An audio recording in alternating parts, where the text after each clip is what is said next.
თქვენ როგორ აღიქვით მეორე ჟურნალისტის პოლიტპატიმრად ქცევა ჩვენს ქვეყანაში ვახო სანაიასი?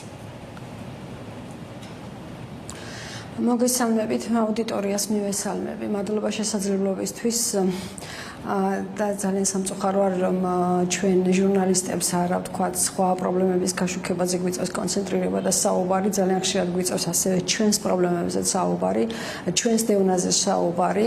რა თქმა უნდა, ჩემი სოლიდარობა ვახოს და ყველა ჟურნალისტს, რომელიც რეჟიმის პირდაპირ გაგებით მსხვერპლია, არ დავიღლები ამ სიტყვების გამეორებით, რომ რეჟიმი პირდაპირ დაუნდობლად ებრძვის ჟურნალისტიკას. ებრძვის სიტყვას, აი ვახომ დაწერა ხოლმე, სადღაც რაღაც კომენტარში ამბობდა უფრო სწორად, რომ ვერ გამიკონტროლებენ, რას დავწერ და რას ვიტყვი. ანუ ამის გაკონტროლებას ცდილობენ, რას დავწერთ და რას ვიტყვით. შესაბამისად, ეს არის ძალიან მეძიმე, რა თქმა უნდა, ჩვენი მდგომარეობა ქვეყანაში. არა პერსონალურად ჩემი ან თქვენი ან საკითხებული ჟურნალისტის, არამედ მედიის სიტყვის თავისუფლების მდგომარეობა კატასტროფული ტემპით უარესდება. ბოლო 2 წელიწადს თუ გადავხედოთ, მართლა წარმოუდგენელი ცვლილებები გვაქვს ამ მხრივ, ხო?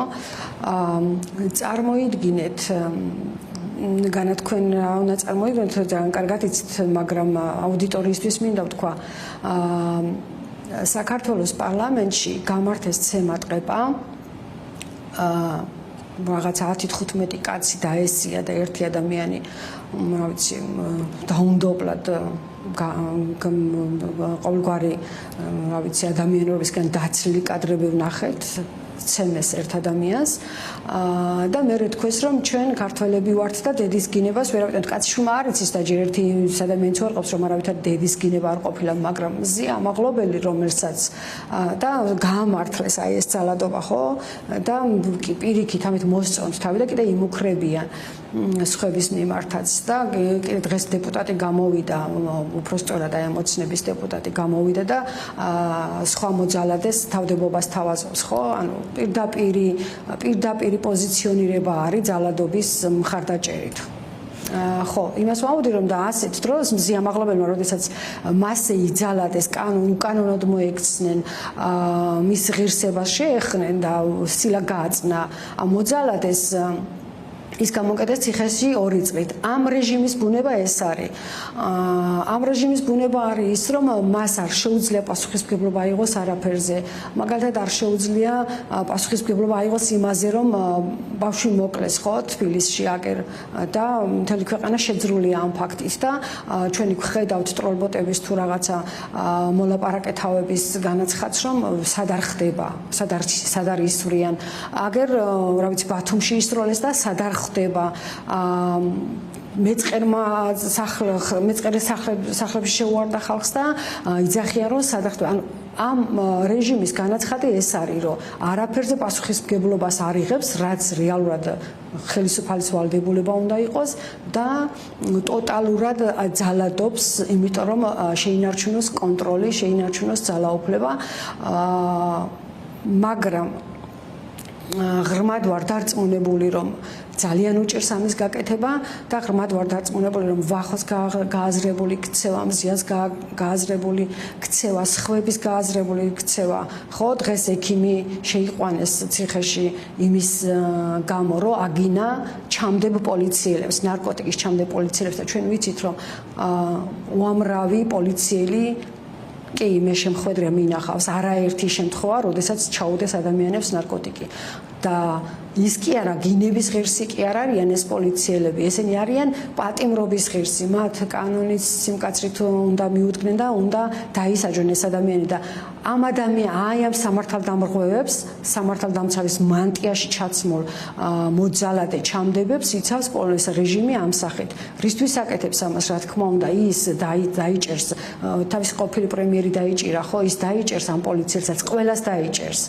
როგორც კი დაჭირდება თავისი ძალაუფლების შენარჩუნებისთვის. ეხლა მზია რომ დამარცხებული არ ზის საკანში ეს ჩვენ ყველა ვნახეთ ცხადად როგორი პრინციპულობა, როგორი გაუტეხელობა და ღირსება აჩვენა მზიამ სასამართლო პროცესშიც და იმ მთელი ამ პერიოდის განმავლობაში ვახოც არ მიიჩნევს თავს სხვათა შორის არც მსხვერპლად, პირიქით ძალიან იუმორით უყურებს ამ ამბავს და მიუხედავად იმისა, რომ სიტუაცია გვაქვს საგანგაშო კატასტროფული და მიუხედავად იმისა, რომ რეჟიმი ძალიან ცდილობს, რომ გამოჩნდეს სასტიკი, გამოჩნდეს ესეთი რაღაცა საშიში, მაინც როდესაც მათ განცხადებებს შეხედავ, ხომ, არის ეს მართლაც სწორედ აი ვახო როგორც უდგება, აი იუმორისტული ჟანრის ფარგლებში. მე მინდა ერთად მოვისმინოთ კობახიძემ რა თქვა გუშინ ვახოს დაჭერაზე და შემდეგ განვიხილოთ ეს საკითხი ერთად.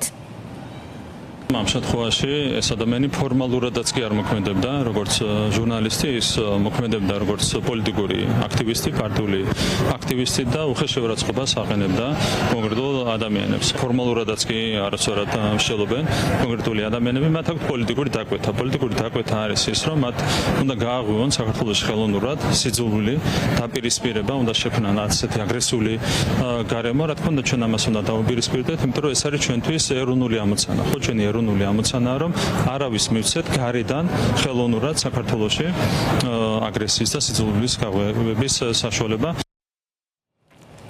ეთერ ვახოს დაჭერა, მოკლედ ლოგიკა ისე განვითარდა, რომ აღმოჩნდა ეროვნული ამოცანების კატეგორიაში რა არის ახლა ეს თუ არა ძალიან მართლა სასაცილო, მართლა იუმორისტული ჟანრი, რომელზეც ალბათ ვახო დაწერს მორიგ პოსტებს, როცა გამოვა, ვინაიდან იძლევა ეს განცხადება ამის საფუძველს. აი თან ვინ ამბობს, რომ მაგრამ არ უნდა დაგვავიწყდეს, რომ კობახიძე ცოტა ხნის წინ როცა იდგა პარლამენტში მისი თანდასწრებით ხო ჩატარდა აი ეს რაღაცა ვენდეტა ერთი კაცის წინააღმდეგ და ამას უყურებდნენ ძალიან მშვიდად და მაშინ აი ამის ტირაჟირება შეიძლება სახელმწიფო რა ვიცი მთავარ შენობაში ხო და ვახოს ხო კი იუმორ თუმცა მე აღარ მეცინება იცი არ შემიძლია ვახოს აქვს ეთყობა ძალა და უნარი რომ ამაზე იხუმროს და ასე გამოხატოს თავისი აზრი მაგრამ მე ამ ხუმრობისგან ამ რაღაცა ორწლიან ბრძოლაში თუ რა ვიცი რაც ქვია ჩვენი სიტყვის და თავისუფლების დაცვაში მე დავიცალე ამისგან ძალიან კარგად მესმის სხვათა შორის ვახო ძალიან მეხმარება ხოლმე აი თქვენ რომ გაქვთ ამ განწყობების რაღაცნაირად შეცვლაში ვინაიდან მას მართლა აქვს ამისი ძალა რომ ეს გააკეთოს აყვანის დროსაც ეთყობოდა ეს და საერთოდ არ აღიქვამს ამას პრობლემას მან უბრალოდ მიიღო გადაწყვეტილება და თითოეულ ჩვენგანს ვინც პროფესიაში დავჭით დღეს ხომ ჩვენ ვართ მაგალითად აქ ორი წარმომადგენელი ვახო ყავს ახლა კადრში სამი ფიზიკურად ვიზუალურად ვისაც ხედავს უფრო სწორად აუდიტორია და ჩვენ მიღმა არის ათეულობით კეთილსინდისიერი ჟურნალისტი თავისი საქმის პროფესიონალი რომელმაც მიიღო გადაწყვეტილება მართლაც დაწეროს ის რასაც მისი სინდისი კარნახობს პროფესიულ ჩარჩოში და გააკეთოს ის და მოიქცეს ისე როგორც ევალება მას როგორც მედიის წარმომადგენელს აი როდესაც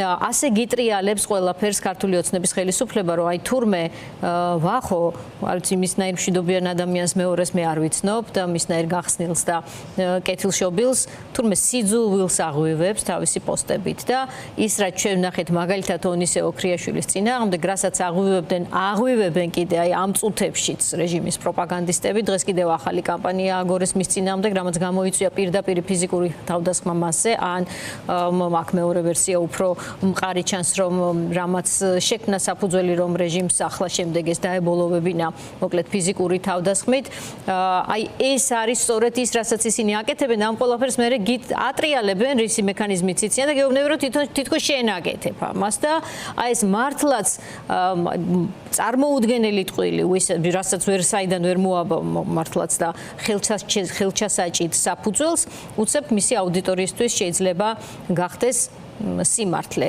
ჭეშმარიტება. მე მაინტერესებს თქვენ როგორ აღიქვამთ აუდიტორიას, ვისთვისაც წერთ და როგორ აღიქვამთ იმ აუდიტორიას, რომელიც დღემდე დარჩენილია პროპაგანდის ნიშაში, რომელიც აი რაღაცნაირად ვერ აცნობიერებს საერთოდ, დეზორიენტირებულია საერთოდ და აერია სად არის სიმართლე, სად არის ტყვილი და რაში არის, აი რა ტიპის მახეშია ახლა გაბმული. ჩვენ როდესაც ზიას პროცესები მიდიოდა ძალიან სასტიკი დაუნდობელი ქცევა, დაუნდობელი ჩარევები ნახეთ იმ ხალხის, ვისაც ჩვენ კოლეგებს ვეძახით, მე მათ ჩვენ კოლეგებს არასოდეს აღარ დაუძახებ, არც პროპაგანდისტებს არ დაუძახებ, ისინი არიან იარაღი, ბოროტი ძალის, რომლებიც ადამიანებს, ცალკეულ ადამიანებს ანადგურებენ რეჟიმის შესანარჩუნებლად. მათი სამიზნე იყო მზია მაღლობელი, მათი სამიზნე არის ახლა ონისე, მათი სამიზნე შეიძლება ხვალ მე ვიყო, აზრი არ აქვს მათთვის, რაც იქნება დაკვეთა, იმაზე იქნებიან კონცენტრირებულები და აბსოლუტურ საზიზღრობას შეთხზავენ ნებისმიერი ადამიანის წინააღმდეგ. რაც შეეხება აუდიტორიას, ძალიან რთულია ადამიანებმა გაარკვიონ ჭეშმარიტება და დაიჯერონ და ამიტომაც გვაქვს საზოგადოებაში ნიჰილიზმი, მათ მიაღწეს ზუსტად ამ პროპაგანდამ, ამდენმა რესურსმა, ამდენმა ფინანსურმა რესურსმა დადო შედეგი, ესე ვთქვათ, ბრჭყალებში, რომ ადამიანები ვეღარ არკვევენ რა არის თეთრი, რა არის ბნელი და საერთოდ ცდილობენ რომ რაღაცა ინფორმაციული ვაკუუმში მოიქციონ თავი, აღარ ჩართონ ეს ტელევიზიების საიდანაც მოდის ამდენი სიბინძურე. რა არის ჩვენი გზა? გზა ვიცით ჩვენ უბრალოდ რაც არის, მაგრამ აი გზა ამ ადამიანებამდე, რომლებსაც სჭირდებათ, მართლა სჭირდებათ, თავისთვის სჭირდებათ, თავისი შვილების მომავლისთვის სჭირდებათ სინამდვილე, რაშიც ცხოვრობენ. მე აგუნებრივი ახლა არ გულისხმობ იმ ხალხს, ვინც გადახდილია, ვინც გადახდილი წერს რობოტების ფაბრიკას, არ გულისხმობ იმ ხალხს, ვისაც სარგებელი აქვს და გაფორმებულია სხვადასხვა სამსახურში იმისთვის, რომ შემდეგ დაწეროს მაამებლური პოსტები. ამ საზოგადოებას არ გულისხმობ. მართლაც შეცდომაში შეყვანილ საზოგადოებას გულისხმობ. გიფიქრიათ ალბათ ამაზე რედაქციაში. ჩვენც ვფიქრობთ ამაზე სულ.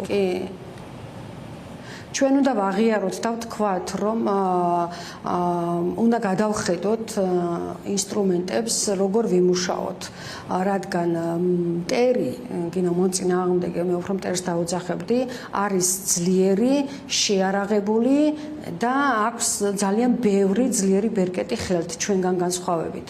ამიტომაც მთავარი ნიშა მე რაც ვფიქრობ, რომ ასევე ძალიან ჩვენ ძლიერი მხარეა, რასაც ვერაფერი ვერ მოუხერხეს და რაზეც ამდენ რესურს ხარჯავენ, ეს არის სიმართლე.